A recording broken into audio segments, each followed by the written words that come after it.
Hi boys and girls, you're back. We're going to talk a little bit more about Red Riding Hood today. You can see I still have her back here visiting with us, right? And remember, our story was on page 118 of the fairy tale book. Okay, we're not going to read the story again today. We're going to just talk about the pictures and review what happened in the story. So in this picture right here, it shows Red Riding Hood and her mother's giving her a basket. And who's she going to take the basket to? Her grandmother. And what is she wearing in this picture? Yes, her Red Riding Hood. And where did she get that? Do you remember? Her grandmother gave it to her, correct.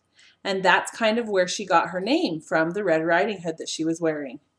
The little red hood that she was wearing. Good.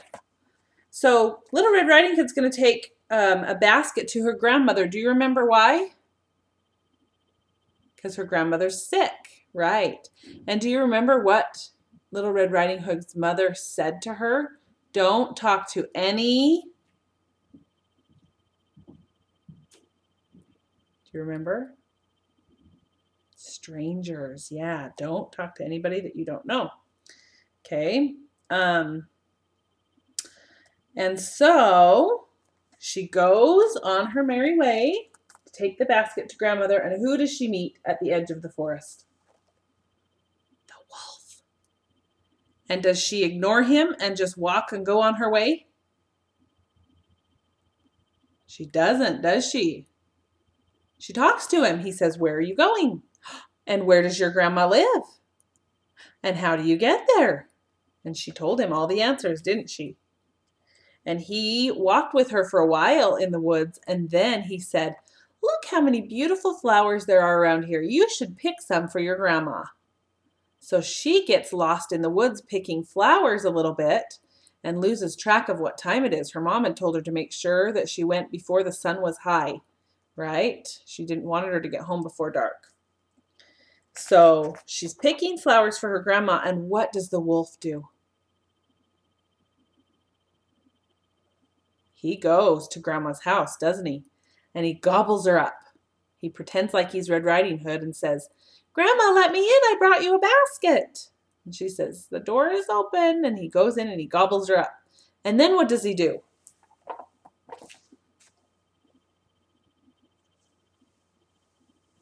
I'm going to show you this. This is Little Red Riding Hood. Okay. This is Grandma. The wolf ate Grandma up, right? And then what did he do? Watch this magic trick. He dressed up like Grandma, didn't he? And he got into bed, right? And he laid there until Little Red Riding Hood came, and she said, "Oh, Grandma, what big ears you have." And he said, "The better to hear you with, my dear." And she said, "What big eyes you have." And he said, "The better to see you with, my dear."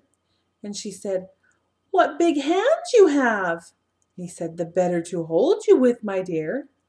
And she said, "What big teeth you have." And he said, "The better to eat you with, my dear." And he jumped out and he gobbled her up. And then what happened? Was that the end of the story? The wolf ate both of them and it was the end. No, who comes by? The woodsman. Yeah. And he